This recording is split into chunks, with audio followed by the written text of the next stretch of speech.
Alors, sur le dépôt de plainte, je vais passer rapidement, mais en gros, voilà. En général, ça se passe pas très bien parce que les policiers sont pas formés. Parfois, ils refusent les plaintes. Il faut savoir qu'un policier n'a pas le droit de refuser une plainte. Euh, donc, en gros, c'est un parcours du combattant. Voilà, porter plainte, c'est un parcours du combattant. Il y a rarement, justice est rarement faite, il y a rarement des réparations. On fait beaucoup le procès de la victime, plus que celui de l'agresseur, malheureusement. Mais une majorité, alors 82% des victimes ont mal vécu leur dépôt de plainte. Hein, on voit, on organise des confrontations avec l'agresseur. Il n'y a rien de plus horrible pour une victime de violence, quelle qu'elle soit, d'être confrontée à son agresseur. Et en gros, voilà, toutes les victimes rapportent avoir mal vécu les procédures, mais elles seraient près de 60% à porter plainte, à vouloir recommencer si c'était à refaire, parce qu'il y a l'idée d'aider les autres victimes, encore une fois, par militantisme aussi, voilà, par féminisme, de faire savoir, de pas rester dans les 90% de victimes qui ne portent pas plainte. Et donc là aussi, on est un peu dans l'empowerment de, voilà, on va y aller, on sait que ça va pas être facile, qu'on va pas gagner forcément, mais qu'il y a quelque chose à faire, qu'il faut se battre, et qu'il faut se battre pour changer les choses, pour soi-même et pour les autres. Oui, voilà, la gravité des violences sexuelles est pas reconnue. Et on fait le procès des victimes et non pas des agresseurs. Il y a le problème, en tout cas en France, de la prescription et de la correctionnalisation des viols. C'est-à-dire que, moi, je suis persuadée que le viol, ça devrait être imprescriptible parce que c'est très dur. C'est très dur pour des victimes de parler.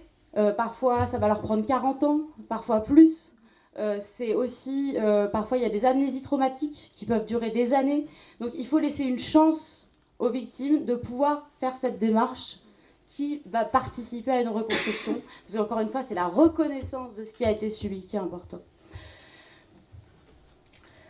Voilà, le parcours judiciaire est vu comme une seconde peine. Ça, c'est vraiment ce qui ressortait.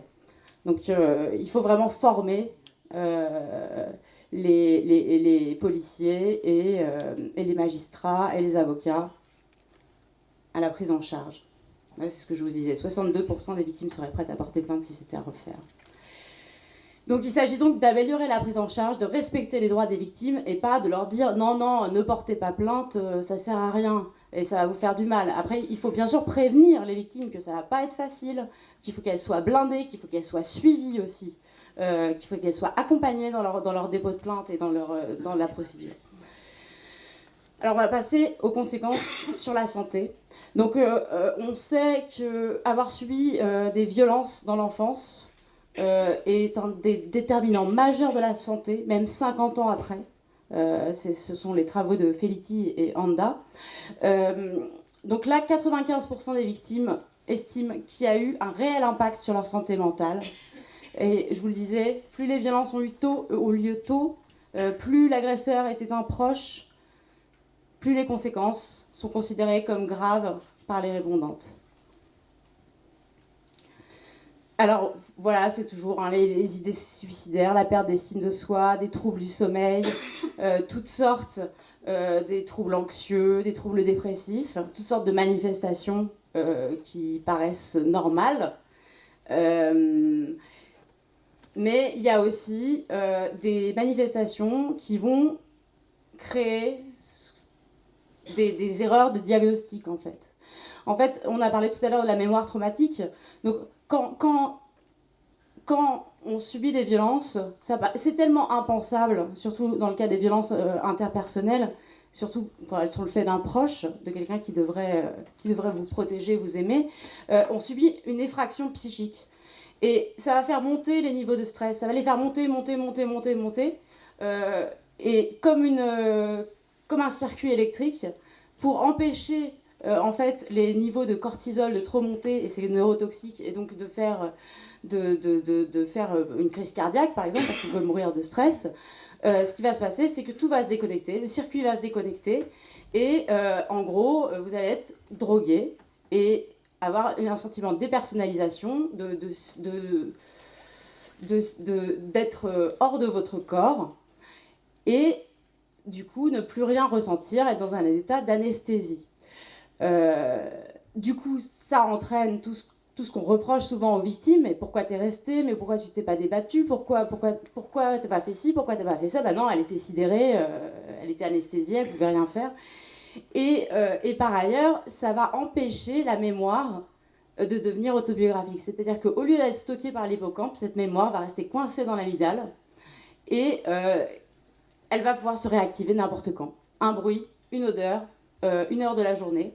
Et tout d'un coup, on va revivre la scène, on va réentendre l'agresseur, ressentir les mêmes sensations. Et du coup, eh ben, ça peut passer pour des hallucinations. Quand un jeune fait une bouffée délirante, et tout d'un coup il entend des voix, bah, il va finir en hôpital psychiatrique, où il va subir de nouvelles violences, mais la plupart du temps, il n'est pas du tout psychotique. On va le mettre sous neuroleptique à haute dose, sa vie va être terminée. Mais non, il avait juste subi des violences. Et ça c'est une catastrophe. Et ça, il faut toujours penser, surtout devant les tentatives de suicide des jeunes, devant les bouffées délirantes et les crises d'angoisse des jeunes, il faut poser la question des violences, sans cesse. Et surtout qu'en plus, les jeunes filles hospitalisées en psychiatrie, par exemple, dans les cas de troubles anorexiques, souvent resubissent à nouveau des viols en institution par les autres patients ou par les infirmiers. Donc voilà, une anesthésie émotionnelle rapportée par plus de 2/3 des victimes. Du coup, cette anesthésie émotionnelle, qui peut aussi être physique, elle va empêcher aussi la victime de bien se soigner. C'est-à-dire que ce que racontent les victimes dans l'enquête, c'est que vraiment, des fois, elles laissent évoluer des maladies pendant très très longtemps parce qu'elles ne ressentent pas la douleur. Donc, au lieu, par exemple, en tant que soignant, de dire mais pourquoi vous n'êtes pas venu plus tôt et de toujours, de toujours faire des reproches en fait à la victime, il faut essayer de comprendre quels sont les symptômes en fait, les troubles traumatiques de la victime et de comprendre que tout ça vient des troubles traumatiques, que c'est pas la victime qui se comporte pas bien, ce sont des conséquences normales des violences subies. 67% des victimes estiment que les violences ont eu un réel impact sur leur santé physique. Alors ça, c'est moins connu. Bon, alors bien sûr, il y a tous les troubles addictifs, alimentaires dans le cadre des conduites dissociantes, les prises de risque. En fait, l'idée de la conduite dissociante, c'est de retrouver cet état d'anesthésie dont je vous parlais, qui se produit quand les niveaux de stress s'élèvent beaucoup et ça disjoncte, on est déconnecté, on est anesthésié. Et bien là, l'idée, c'est de retrouver exactement ça, soit en prenant des risques, soit à l'aide de prise de substances. Donc on voit c'est une victime sur deux qui déclare souffrir de troubles addictifs. C'est pareil, devant un tableau, quelqu'un d'alcoolo, tabagique, une personne droguée, où on se dit bah, elle n'est pas capable de se prendre en main, de toute façon elle fait que mentir, on ne va rien pouvoir faire. Ben, il faut peut-être aussi, pareil, se poser la question, mais est-ce qu'il n'y a pas des violences subies derrière cela? Une autre conséquence, ce sont les grossesses. Et ça a été très étonnant, c'est qu'il y a quand même 25% des femmes qui ont été enceintes suite à un viol qui ont décidé de mener la grossesse, oui, voilà, mais qui en tout cas ont mené la grossesse à son terme. Il y a eu, et 21% des grossesses concernaient des mineurs. Et ça, je pense aussi, c'est très important de penser devant une adolescente enceinte, de toujours l'isoler de l'accompagnateur ou l'accompagnatrice et lui poser la question. Parce que ça fait quand même, 21%, c'est beaucoup. Voilà, bon, il y a de nombreuses pathologies qui peuvent être occasionnées en conséquence des violences sexuelles, notamment comme les personnes qui souffrent de stress post-traumatique vont être stressées en permanence, en hypervigilance tout le temps, eh ben, ça va créer un risque cardiovasculaire, ça va majorer le risque cardiovasculaire. Pareil, les douleurs chroniques, la fatigue chronique, parce que l'hypervigilance, ça fatigue. Les violences sexuelles aussi, on sait, voilà, les troubles, les troubles urinaires, les problèmes de l'appareil urogénital, les troubles gastro-intestinaux aussi. Et puis bien sûr, les MST, enfin les IST maintenant, et tout ce qui est aussi maladie auto-immune, pareil, dû au stress et au mal-être. L'anesthésie physique, donc je vous en ai parlé déjà, et c'est quand même 36% des victimes, hein, donc plus d'un tiers des victimes, qui évoquent un seuil de résistance accrue à la douleur. Alors ces conséquences, elles ont un impact très lourd, elles peuvent perdurer des années, si ce n'est toute une vie en l'absence de prise en charge.